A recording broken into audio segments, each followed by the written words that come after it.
This is what people get. They have to open the bag, store it with more peat to avoid that it is in too small area, and they have to store them for about 6 months for this species. So keeping killifish is also necessary that you are very patient somebody. If you are not patient, you cannot keep killifish. Certainly not the ones that have a long incubation period. Which is your favorite fish species? Riffless, now divided in several other genera, was from the beginning on my favorite fish. Riffless, the fish that can jump, that seek places all over, that find niches. Those fish were my favorite and are still are. Why are they your favorite fish? Because they are so able to survive. They are able to survive on places no other fish can survive. And that was also one of the first fishes that I started to love, because they can jump. And once I had a couple of those, and I didn't close the top of my aquarium, and next day, and I can tell you, I was hitchhiking 80 kilometers for those fishes, those two, and the next day they lay on the ground. You can imagine how I did feel at that time as a little boy. Frans, what do you feed your fish? I breed these mosquitoes here in the water of my septic tank, and I pump out the water in this tank here, 2 of them, and then I put in some yeast and some flour, mix it, and in 1 or 2 days I have a lot of eggs on top of the water, and within a week I have a lot of mosquito larvae that I feed before they hatch, of course. And in this way I can bring my food to the fish, because there is no water here that contains live food, so I cannot catch food for my fish, and they only like live food. I breed also white worms, and for that, and I give also for the fish, I give the bigger fish, I give also heart of cow. So the mosquito larvae are the lifesavers for my fish. This is my favorite question of them all. What makes you tick? Or let me explain myself better.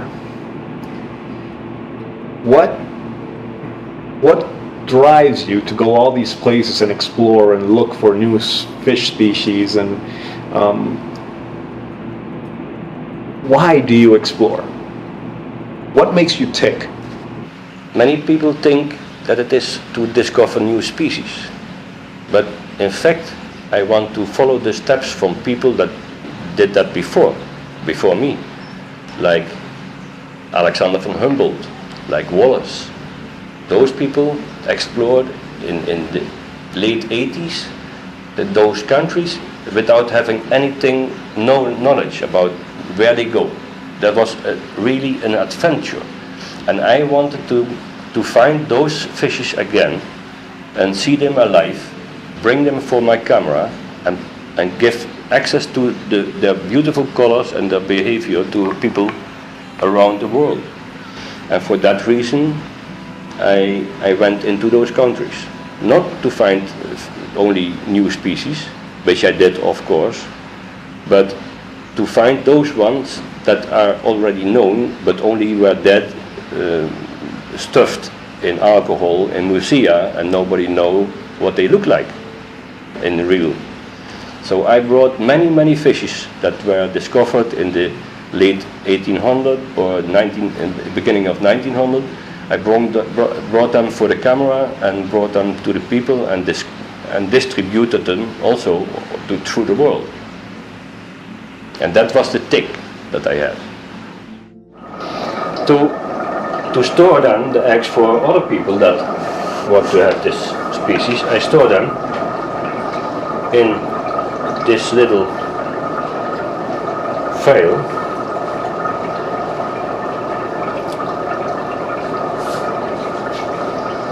check if no eggs remain. Every egg is live, and put them away. Also with the name of the fish and the day of collecting.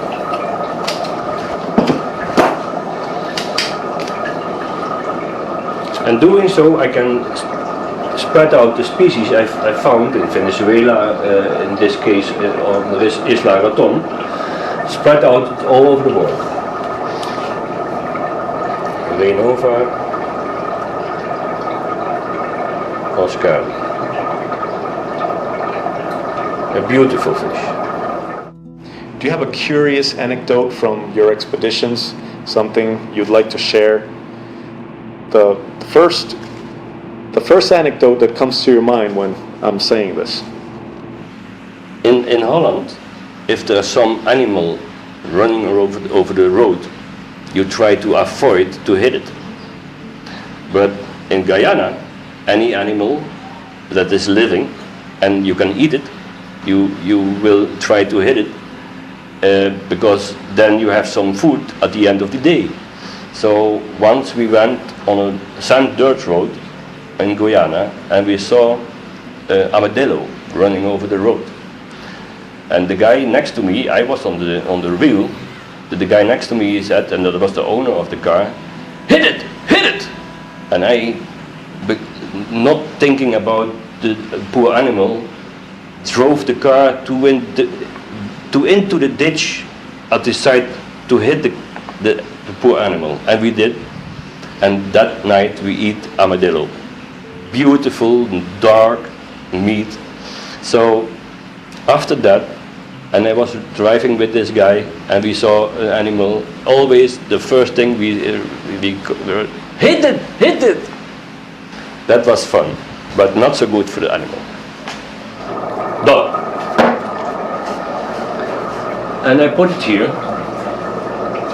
In fact, I put it there because it takes a long time. After a while, I move them downwards, and if they are here, I can put them in water most of the time, because you see this one is from 6/3/12. It's 9 months already, more, and it's the last one I have from that species, so I have to put them in water now. And for that I have a little thing. I take some water.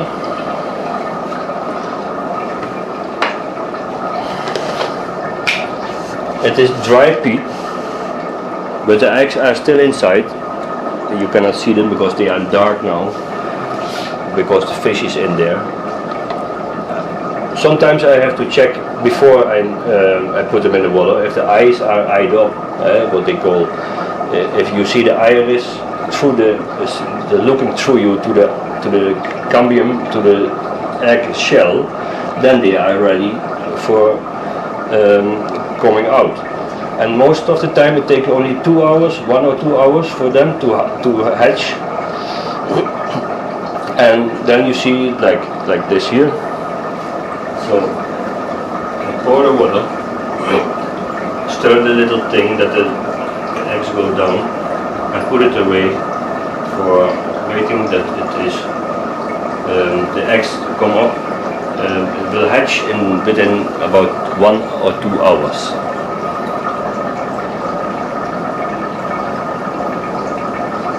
Eggs are heavier than the peat, so they fell down.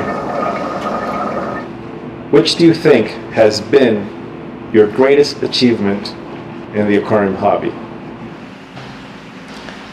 I think the greatest achievement was to bring all those new species and known species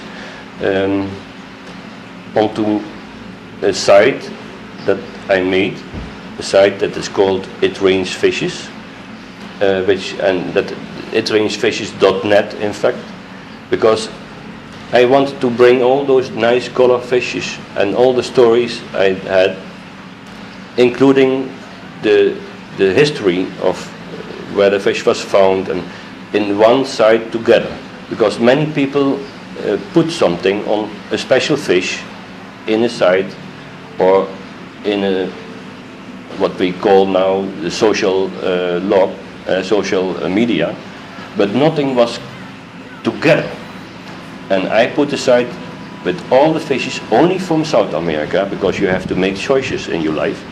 All the fishes from South America, try to find them, breed them, make them grow to adulthood and make a nice photograph of them. Because I live on an island, it's very difficult to do that. I cannot go to friends that have fishes and make photographs there. I have to order, or I have to exchange eggs. They send the eggs to me because I live on this island and the postal office is not so very quick. I cannot order fish or send fish to people, but the eggs, and that's the nice thing of killifish, especially the annual killifishes. You can send the eggs in a little bag with peat and all over the world. So I exchange with all people in the world these eggs. I have species other people don't have, and in this way I can get access to those species and make photographs. So that is to put aside and complete the site. It was a still ongoing job, and it took me from 2001 till now, 2013, to get it to what it is. And that, I think, is my greatest achievement in the hobby.